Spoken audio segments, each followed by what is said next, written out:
Here we are, episode 12. So this week, lots going on. We've got steelwork on the front end, dash is looking awesome. Got a little bit of steelwork to do there, but looking really cool. Bit of English wheel on the bonnet. Enjoy the show.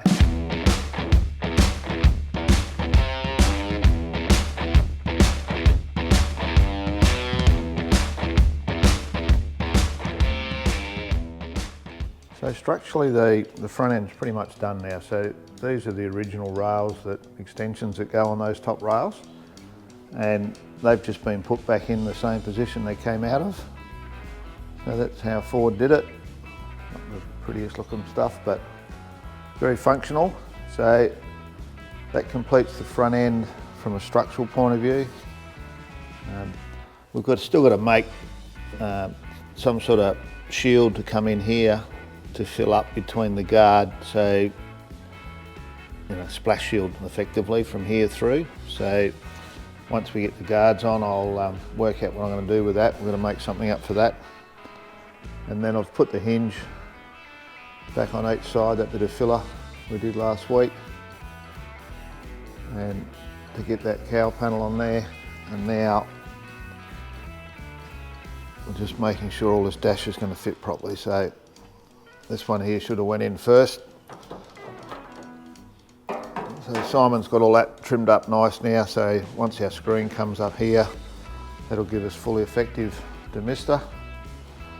And then the next job at hand is to get the transition from here out through. So we're looking like probably putting a piece of steel, extend this out to this point and weld it in, and that'll let that dash slide in from the front as it needs to do. And then on the other side, I'll show you over here, we're going to work on bringing this up, and we'll be able to use the original XC pillar style. This will come down through there like that, and we'll extend that down so that it fits nicely down into here. So there's a bit of fun to be had there, but making a bit of progress, which is good.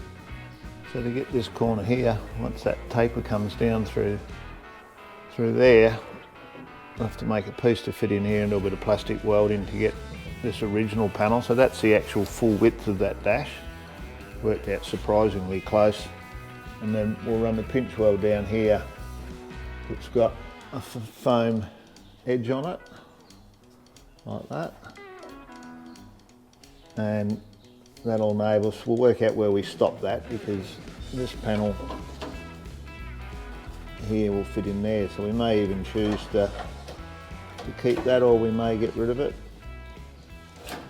And then when it comes down the bottom, because the floor here and the A-pillar is all FG, that kick panel just clips into the original mounts, which is really good. And that pinch weld will run down, and then we'd already cut out and removed the section here where the aluminium plates go on standard on an XC. So we'll be able to run these plastics right through here. It'll look like an FG. So with the seat, Simon's organised, made the templates up, and then organised to have some 2mm plate cut out, and then we've taken that now, I've taken it out, got it folded up, because I don't have enough tools to fold 2mm. So we've folded that up 90 degrees and now welded that into the original frame. So it gives us this wing. So part of the problem was we had to remove the airbags, because we're not running airbags. And then I wanted to have the actual headrest to look more like an XC. So rather than the push-ins, this now gives him a structure to do his foamwork off of. So both of those are done now. So we can go back to him and he can keep working with his foamwork.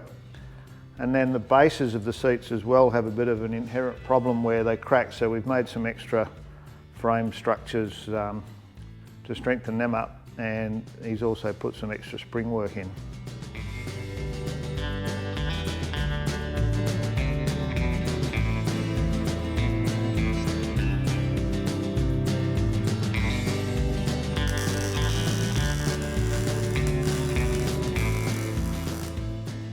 is what happens when you put stuff in the too hard basket. So the work on this has been done for probably 6 or 12 months, and I've obviously had a go at heat shrinking and playing around, because obviously metal moves around when you fill it up. So today's job is to get that pretty close, well, very close for bog, so that I can fit it up and move forward with the front of this car, because the clocks are ticking.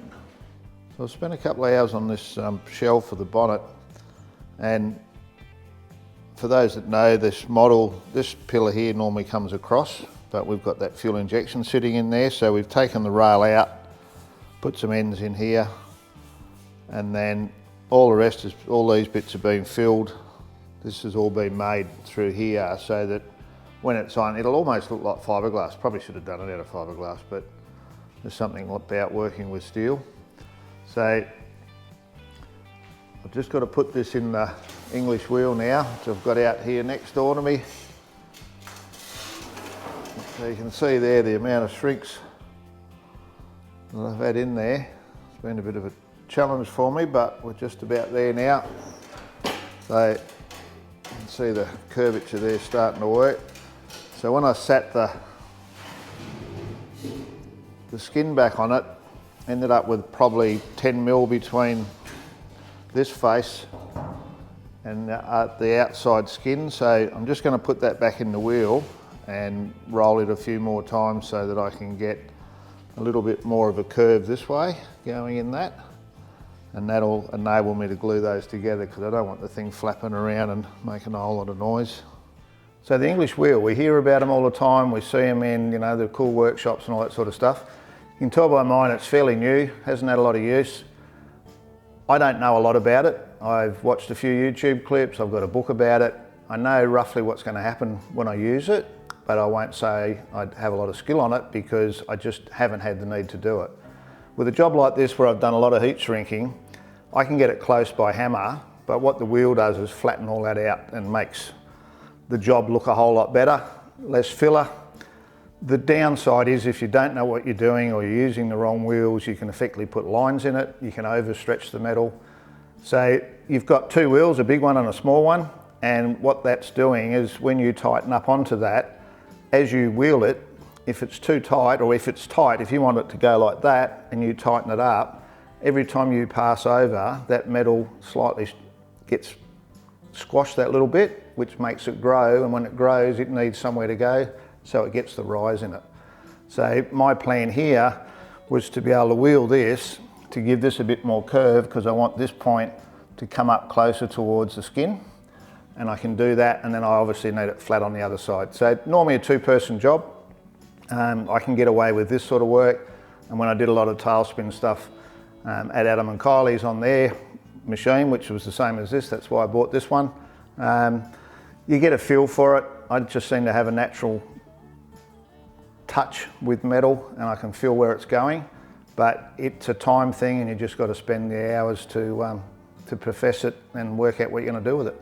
So the bonnet, so you've seen I've been working on the shell, so that's had a massive amount of modifications.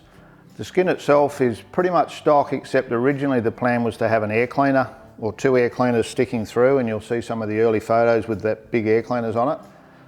With discussions with the owner, he was pretty much adamant he wanted under the bonnet, and rather than try and lift this bonnet up to cover the air cleaners, we've gone a different track with the air cleaners in conjunction with the engineer, and it'll just have that stack look, which I'm really cool with and excited about.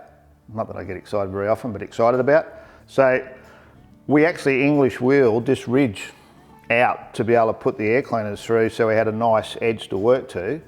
So that's going to stay. I think it'll be good. It'll just give the bonnet a little bit of modification and difference to other cars, but you really won't know unless you're a bit of a purist and know what these bonnets should look like.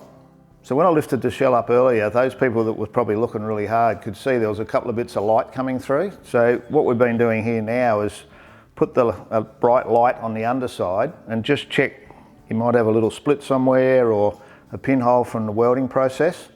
And we normally do that once we've welded it. But once you've ground it and run it through the wheel and hammering the hell out of it, there's a good chance you're going to find a few more. So that's what we've been up to and why you'll see that there. Righto, so this is the guard off of Boss XC. So obviously it's an XC. So if you're doing an A, B or C Falcon, and probably any other 70s model car, things like this that are, you know, spot welded in by the factory, they're a trap for rust. So all of the rubbish falls in behind, gets trapped in this area, and that's what rusts on the outside. And we all know that. I've done cars where I've left them on, I have one guard dipped and resealed it inside, you know, by tipping paint in, doing all sorts of things. And at the end of the day, we ended up taking it off. Can't remember why, but we took it off, and I was surprised how little paint we actually got back into the crevices. So it looks like a hard job, but it's not. You've got 1, 2, 3, you know, spots down here. Get yourself a spot weld drill, drill those out, and then that releases that panel.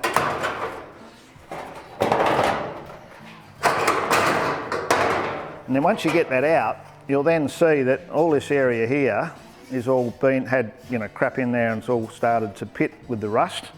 And then you can see there where the corresponding area is there. So we'll clean that up now, but more importantly, this edge in here and also back in here, you've now got full access. So you can clean it up, it goes back in nice and snug like you just seen. You plug weld them back up and the job's done. So do yourself a favour, if you're going to do a car, try and do it properly. There's probably half a day's work in it if you're doing it at home, and you'll make sure that that rust doesn't come back. So some people probably get concerned and worried about whether it'll go back together as they pulled it apart. You can see here the centre mark from the drill where it's gone in, that's the spot weld drill. So when you go to reassemble, you clamp that, weld that back up, and it's got to be as the factory made it. Okay, so I'm going to give the ute a tub. This is my daily. This product here, I really find this super efficient for what I do. So everyday cars, ceramic wash and coat. So basically you can wash your car and at the same time give it another coat of ceramic. So I've been using this for probably 18 months now, and the car, as good as it looks, hasn't had a polish for all that time. And this stuff just seems to maintain the shine and keeps it looking good. So just going to put a splash of that in. Like that, and then top it up with water.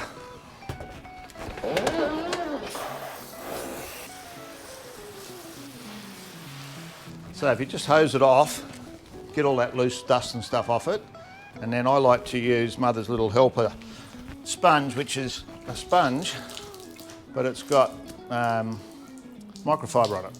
So it holds the water, and at the same time it's a microfiber rather than having a dirty old sponge.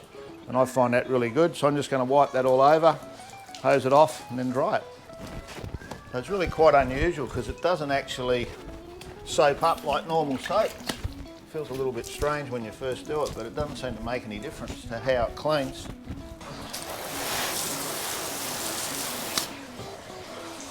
So that's the sort of beating and runoff you get when you consider the car hasn't had a polish for over 12 months.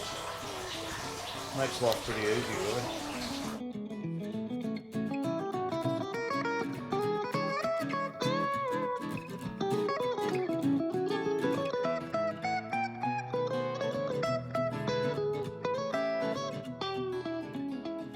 Sorry guys, no bloopers this week. Got through, didn't make any mistakes, that's a bonus. But do me a favour, do yourself a favour, hop on there, click through to subscribe. Helps me get the sponsors, keep the show rolling. Subscribe.